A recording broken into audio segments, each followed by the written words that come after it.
여러분, 와우, 중국 경제가 2분기에 무려 말입니다 3.2%나 성장했습니다.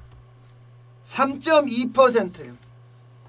그야말로 세계가 깜짝 놀랐어요. 보세요. 6%대를 성장해 오다가 마이너스 6.8%까지 떨어졌는데 2분기에 3.2% 성장했어요. 이게 중국 국가통계국에서 발표한 내용이에요. 그러니 세계가 안 놀랄 리가 있겠습니까? 코로나19의 발원지가 중국인데 중국이 한 분기만 이렇게 떨어지고 나머지를 3.2% 했다니까 사람들이 눈이 휘둥그레져서 쳐다보는 거예요. 아, 이렇게 되면 대한민국 입장에서도 호재인데 이렇게 말입니다. 전 세계 입장에서도 이거 봐, 이 정도야? 이렇게 놀라는 거예요. 사실 국가통계국의 통계를 얼마나 믿어야 될까 잘 모르겠어요. 솔직히요. 중국의 통계는 완전히 고무줄이라서 잘 모르겠지만 일단 발표한 내용을 보면 25조 110억 위안, 야, 엄청난 GDP를 달성을 했습니다. 4,373조 했죠. 지난해보다 3.2% 증가한 수치입니다. 이게요, 여러분, 세계적인 어떤 평가 기관들 있잖아요. 로이터나 혹은 블룸버그나 이런 데서 이제 나름대로 전문가 전망치를 발표를 했어요. 한 2.4에서 2.5는 될 거다 이렇게 예상을 했습니다. 2.4에서 2.5. 근데 그 시장 전망치보다가 더 월등하게 높은 3.2를 했으니까 그야말로 많이 놀랬죠.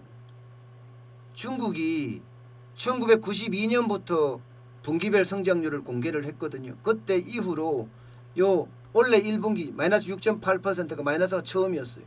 그리고 2분기에 곧바로 반등했다. 여기에 대해서는 많은 이들이 지금 놀라고 있습니다.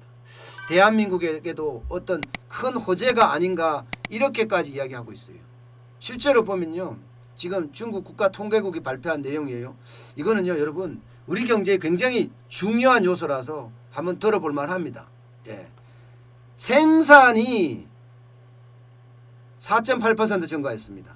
예상치는 시장 예상치 4.7이었는데 그보다 높았어요. 전달이 4.4%였는데 그거보다 더 높았습니다. 소매 판매 1.8% 감소하는데 그쳤습니다. 1.8%. 이게 중국은요, 소매 판매가 중국 GDP의 60%예요. 중국 GDP의 60%. 우리는 수출이 40%가 44%가 그렇죠. 수출이 큽니다. 우리는 GDP에 영향을 미치는 요소가.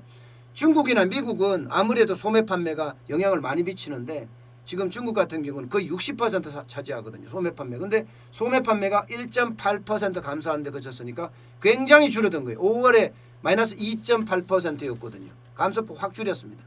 그리고 고정 투자 이게 6월에 마이너스 3.1% 기록했습니다. 전달이 마이너스 6.3% 좋아졌는 거죠. 그러니 당연히 도시 실업률 낮아졌습니다. 5.7%로 연중 최저치. 수출이요? 늘었습니다. 0.5% 늘었습니다. 6월 수출이 말입니다. 지난해보다가 수입은요 더 많이 증가했어요. 2.7% 증가했어요. 여기서 중요하죠. 중국의 수입이 2.7% 증가했다. 한국에겐 호재잖아요. 호재. 그죠? 실제로 이렇습니다. 실제로. 야, 그러니까 이 깜짝 성장 자체가 과연 이게 진실한 건가? 뭐 어쨌든 국가통계국이 발표를 했고 미국의 어떤 평가기관들도 나름 검증을 거쳤고요. 또 실제 제조 구매관리 지수 이게 국영기업 대상으로 조사해 보니까 6월까지 4개월 연속 50을 넘었습니다. 이게 50이 기준점인데 50을 넘었다는 것은 제조가 확장 국면에 있다는 뜻이에요. 확장 국면에. 예. 제조가 확장 국면에 있다. 이 말은 수입을 많이 해서 부품도 조립하고 해야 되잖아요. 우리도 좋아져야 돼. 우리도. 그죠? 우리도 좋아져야 됩니다. 왜? 우리가 25.1%나 수출을 하고 있는데 근데 그렇게 많이 좋아진 것 같지는 않거든요. 어쨌든 중국 관련된 어떤 수출이 조금 이렇게 감소폭이 좀 줄어든 건 사실이에요. 예. 그리고 민간 기업의 제조 PMI 구매관리 지수도 50을 웃돌고 있어요. 그러니까 결국은 국영기업이나 민영기업이나 전부 다 제조업이 지금 살아나고 있다는 거잖아요. 살아나고 있다. 그렇다면 우리도 굉장히 좋은 호재를 만났다. 예. 중국이 2분기에 저 정도면 3분기엔 더 낫다는 이야기 아니에요. 더 낫다는 이야기 아니에요. 아, 물론요. 3분기에 더 낫다고 장담은 못합니다. 예. 3분기에 지금 2분기까지 좋았다. 근데 3분기 더 좋다. 이게 장담 못한다는 거예요. 왜냐?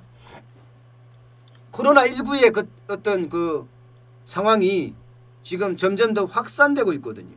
미국 같은 경우는 신규 확진자 늘어나죠. 브라질 늘어나죠. 인도 늘어나죠. 러시아 늘어나죠. 계속 늘어나고 있는 추세예요. 이게 2차 팬데믹으로 갈 수도 있다는 말까지 나올 정도로 말입니다. 예. 그러니까 중국의 수출이 계속 늘어난다 이렇게는 못 보고요. 또 내수가 좋아질 거냐? 중국에서는 아직까지 이제 코로나19를 거의 잡았다 뭐 이렇게까지 이야기할 정도로 자신감을 내비치니까 내수는 좀 좋아질 거다. 그렇지만 지금 같은 성장을 계속 이어간다. 5% 6%까지 간다. 이것은 좀 더 생각해 볼 일이다. 이렇게까지 이야기를 하고 있습니다. 가장 큰 문제는요. 문제라기보다는 가장 큰 희망은요. 중국이 저렇게 좋아져야 합니다. 그래야지 대한민국 수출도 좋아지거든요. 그 수출이 좋아지는 만큼 우리 입장에서 보면요. 호재 중에 호재입니다. 한번 더 두고 볼 일이지만 어쨌든 중국의 V자 반등, 대한민국은 지금 V자 반등을 못했는데 V자 반등이 세계를 깜짝 놀라게 한 것도 사실입니다. 앞으로 더 지켜보면서 우리 경제가 얼마나 좋아지는지 이것도 한번 지켜볼 일입니다.